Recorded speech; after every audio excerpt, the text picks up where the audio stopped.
আসসালামু আলাইকুম। আপনারা দেখছেন সিবিএন টিভি ইউএস এর সংবাদ বুলেটিন। সাথে আছে আমি আব্দুর রৌফ। শুরুতেই এসেনশিয়াল হোম কেয়ার সংবাদ শিরোনাম। যুক্তরাষ্ট্রের ক্ষেপণাস্ত্র দিয়ে রুশ ভূখণ্ডে হামলার অনুমতি দিল বাইডেন প্রশাসন। থ্যাঙ্কসগিভিং এর ছুটিতে যুক্তরাষ্ট্রের রেকর্ড ভ্রমণের পূর্বাভাস। অন্তর্বর্তী সরকারের মেয়াদ হবে 4 বছরের কম, আল জাজিরাকে ডক্টর ইউনূস। গণহত্যার মামলায় গ্রেপ্তার দেখানো হলো সাবেক 9 মন্ত্রী সহ 13 জনকে। এবং রোটারি ক্লাব অফ চট্টগ্রাম স্মাইলের ক্লাব অ্যাসেম্বলি ও সংবর্ধনা। শুনছিলেন এসেনশিয়াল হোম কেয়ার সংবাদ শিরোনাম। এবার বিস্তারিত। মার্কিন প্রেসিডেন্ট জো বাইডেন ইউক্রেনকে রাশিয়ার ভূখণ্ডের অভ্যন্তরে হামলার জন্য দূরপাল্লার ক্ষেপণাস্ত্র ব্যবহারের অনুমতি দিয়েছেন। রোববার রয়টার্সের এক প্রতিবেদনে এই তথ্য জানানো হয়েছে। সূত্র জানিয়েছে, ইউক্রেন এই হামলার জন্য মার্কিন দূরপাল্লার ক্ষেপণাস্ত্র ব্যবহার করবে। এই ক্ষেপণাস্ত্র 190 মাইল বা 306 কিলোমিটার দূরের লক্ষ্যবস্তুতে আঘাত হানতে সক্ষম। ইউক্রেনের প্রেসিডেন্ট ভলোদিমির জেলেনস্কি এ বিষয়ে বলেন, এ ধরনের অভিযান ঘোষণা দিয়ে শুরু করা হয় না, যখন প্রয়োজন হয় তখন ক্ষেপণাস্ত্র নিজেই কথা বলে। এদিকে রুশ প্রেসিডেন্ট ভ্লাদিমির পুতিন সতর্ক করে বলেছেন, রাশিয়ার অভ্যন্তরে হামলা ন্যাটো সামরিক জোটের সরাসরি যুদ্ধে জড়িয়ে পড়ার সমান। তিনি পশ্চিমা দেশগুলোকে এ বিষয়ে বারবার সতর্ক করে আসছেন। এদিকে নবনির্বাচিত মার্কিন প্রেসিডেন্ট ডোনাল্ড ট্রাম্প আগামী 20 জানুয়ারি শপথ নেবেন। তবে ক্ষমতা গ্রহণের পর তিনি ইউক্রেনকে সহায়তার বিষয়ে বাইডেনের সিদ্ধান্ত পরিবর্তন করবেন কিনা তা স্পষ্ট নয়। ট্রাম্প ইতোমধ্যে ইউক্রেনকে আর্থিক ও সামরিক সহায়তা দেওয়ার কঠোর সমালোচনা করেছেন এবং ক্ষমতা গ্রহণের পর দ্রুত যুদ্ধ শেষ করার প্রতিশ্রুতি দিয়েছেন। চলতি বছর থ্যাঙ্কসগিভিং এর ছুটিতে রেকর্ড 8 কোটি আমেরিকান ভ্রমণ করবেন বলে জানিয়েছেন আমেরিকান ভ্রমণ সংস্থা। আগামী 26 নভেম্বর থেকে 2 ডিসেম্বর পর্যন্ত এই সময়ে সড়কপথ, আকাশপথ এবং জাহাজ সহ বিভিন্ন উপায়ে ভ্রমণ করবেন আমেরিকানরা, যা দেশের পর্যটন খাতকে আরও চাঙা করে তুলবে বলে মতামত পর্যটন সংশ্লিষ্টদের। বিমান পরিবহন সংস্থাগুলো জানায়, এবার ভ্রমণকারীর সংখ্যা গত বছরের তুলনায় উল্লেখযোগ্যভাবে বৃদ্ধি পাবে। আমেরিকান এয়ারলাইন্স, ডেল্টা এয়ারলাইন্স এবং ইউনাইটেড এয়ারলাইন্স প্রত্যেকে রেকর্ড সংখ্যক যাত্রী পরিবহন করার পূর্বাভাস দিয়েছে। একই সঙ্গে সড়ক পথে ভ্রমণের ব্যাপক চাহিদা দেখা যাচ্ছে। পেট্রোলের দাম কমে যাওয়ায় গাড়ি ভ্রমণের প্রতি মানুষের আগ্রহ বেড়েছে। এছাড়া বাস, ট্রেন এবং শিপের মাধ্যমে ভ্রমণের চাহিদাও বৃদ্ধি পেয়েছে। এদিকে বাংলাদেশে অন্তর্বর্তী সরকারের মেয়াদ অবশ্যই 4 বছরের কম হবে বলে জানিয়েছেন অন্তর্বর্তী সরকারের প্রধান উপদেষ্টা ডক্টর মোহাম্মদ ইউনূস। সম্প্রতি আজারবাইজানের রাজধানী বাকুতে অনুষ্ঠিত জাতিসংঘের জলবায়ু সম্মেলনের ফাঁকে কাতার ভিত্তিক সংবাদ মাধ্যম আল জাজিরাকে দেওয়া এক বিশেষ সাক্ষাৎকারে তিনি একথা বলেন। রোববার এই সাক্ষাৎকারটি সম্প্রচার করা হয়। ডক্টর মোহাম্মদ ইউনূস বলেন, আমরা অন্তর্বর্তী সরকার স্থায়ী সরকার নই। নিয়মিত সরকারের মেয়াদ 5 বছর। তবে নতুন সংবিধানে সরকারের মেয়াদ 4 বছর হতে পারে, কারণ মানুষ সরকারের মেয়াদ কম চায়। তাই অন্তর্বর্তী সরকারের মেয়াদ 4 বছরের কম হবে নিশ্চিত। এমনকি এটি আরও কম হতে পারে।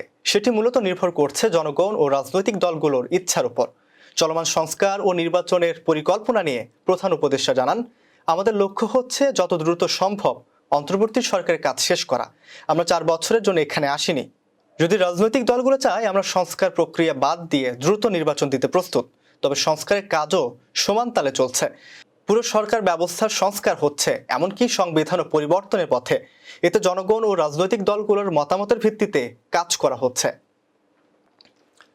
জুলাই আগস্টের গণহত্যার মামলায় আনুষ্ঠানিকভাবে গ্রেপ্তার দেখানো হয়েছে সাবেক মন্ত্রী সহ 13 আসামিকে।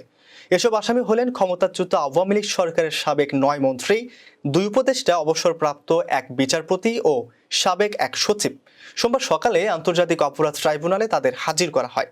তবে সাবেক মন্ত্রী আব্দুর রাজ্জাককে ট্রাইব্যুনালে আনার কথা থাকলেও অন্য মামলায় রিমান্ডে থাকায় তাকে হাজির করা হয়নি। অন্য আসামিরা হলেন সাবেক প্রধানমন্ত্রীর বেসরকারি শিল্প ও বিনিয়োগ বিষয়ক উপদেষ্টা সালমান এফ রহমান, সাবেক আইনমন্ত্রী আনিসুল হক, সাবেক বেসামরিক বিমান পরিবহন ও পর্যটন মন্ত্রী ফারুক খান, সাবেক শিক্ষামন্ত্রী ডক্টর দীপুমণি, সাবেক নৌ পরিবহন মন্ত্রী শাহজাহান খান, সাবেক বস্ত্র ও পাট মন্ত্রী গোলাম দস্তগীর গাজী, ওয়ার্কার্স পার্টির সভাপতি ও সাবেক মন্ত্রী রাশেদ খান মেনন, সাবেক তথ্যমন্ত্রী হাসানুল হক ইনু, সাবেক বিদ্যুৎ, জ্বালানি ও খনিজ সম্পদ বিষয়ক উপদেষ্টা তৌফিক ইলাহি, সাবেক তথ্যমন্ত্রী জুনাইদ আহমেদ পলক, সাবেক প্রতিমন্ত্রী কামাল আহমেদ মজুমদার।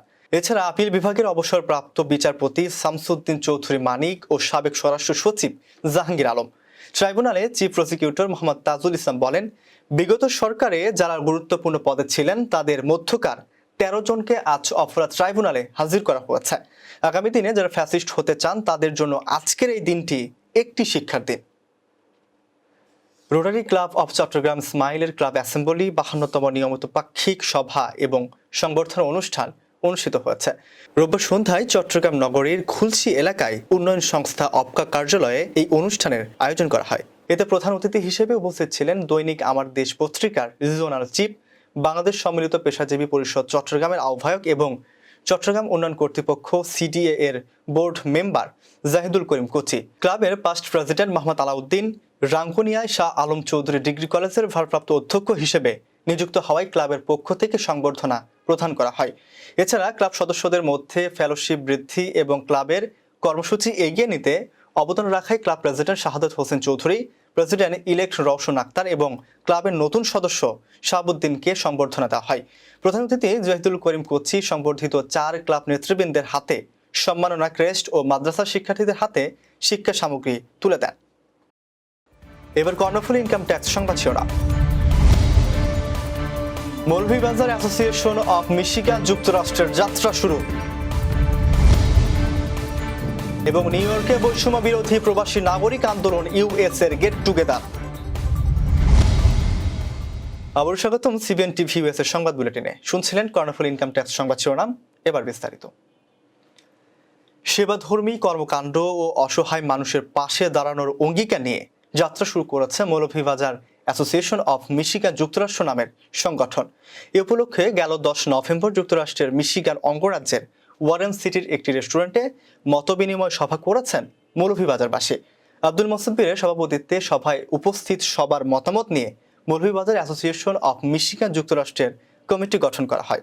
কমিটিতে সৈয়দ জহির হাসানকে সভাপতি, তারেক জামানকে সাধারণ সম্পাদক, হাসান আহমেদ তারেককে সাংগঠনিক সম্পাদক ও মাসুম আহমেদকে ট্রেজারার করে 27 জন সদস্য নিয়ে কার্যকরী কমিটির সিদ্ধান্ত নেওয়া হয়। বাংলাদেশে ছাত্র জনতার অভ্যুত্থানের পর গঠিত অন্তর্বর্তী সরকারকে সমর্থন জানিয়ে নিউ ইয়র্কের বৈষম্য বিরোধী প্রবাসী নাগরিক আন্দোলন ইউএসএ গেল কয়েক মাস থেকেই ধারাবাহিকভাবে বিভিন্ন সভা সমাবেশ ও সামাজিক অনুষ্ঠান করে আসছে। এরই ধারাবাহিকতায় গেল 10 নভেম্বর লং আইল্যান্ডের ভ্যালি স্ট্রিমে গেট টুগেদার ও বারবিকিউ পার্টি করেছে সংগঠনটির নবগঠিত কমিটি। অনুষ্ঠানে অতিথি ছিলেন যুক্তরাষ্ট্র বিএনপির নির্বাহী সদস্য আব্দুল লতিফ সম্রাট, সংগঠনের প্রধান উপদেষ্টা রিটা রহমান। অনুষ্ঠানে বক্তারা রাষ্ট্রীয় প্রতিষ্ঠানগুলোর সংস্কার করে বাংলাদেশে দ্রুত একটি অবাধ ও সুষ্ঠু নির্বাচনের ব্যবস্থা নেওয়ার জোর দাবি জানান এবং বাংলাদেশের অন্তর্বর্তী সরকারের প্রতি সমর্থন পুনর্ব্যক্ত করেন।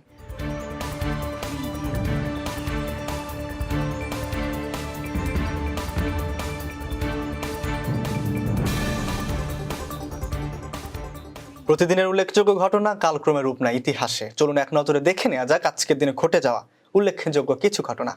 1930 সালের আজকের এই দিনে প্লুটো আবিষ্কৃত হয়। 1965 সালের আজকের এই দিনে গাম্বিয়ার স্বাধীনতা লাভ করে। 1976 সালের আজকের এই দিনে বিদ্রোহী কবি কাজী নজরুল ইসলামকে আনুষ্ঠানিকভাবে বাংলাদেশের নাগরিকত্বে ভূষিত করা হয়। 1997 সালের আজকের এই দিনে বাংলাদেশে প্রথম বেসরকারি বিমান সংস্থার যাত্রী বহন শুরু হয়। এই ছিল সিবিএন টিভি ইউএস এর সংবাদ বুলেটিনে। শেষ করছি। পরবর্তী বুলেটিন দেখার আমন্ত্রণ জানিয়ে এতক্ষণ সাথে থাকার জন্য ধন্যবাদ সবাইকে।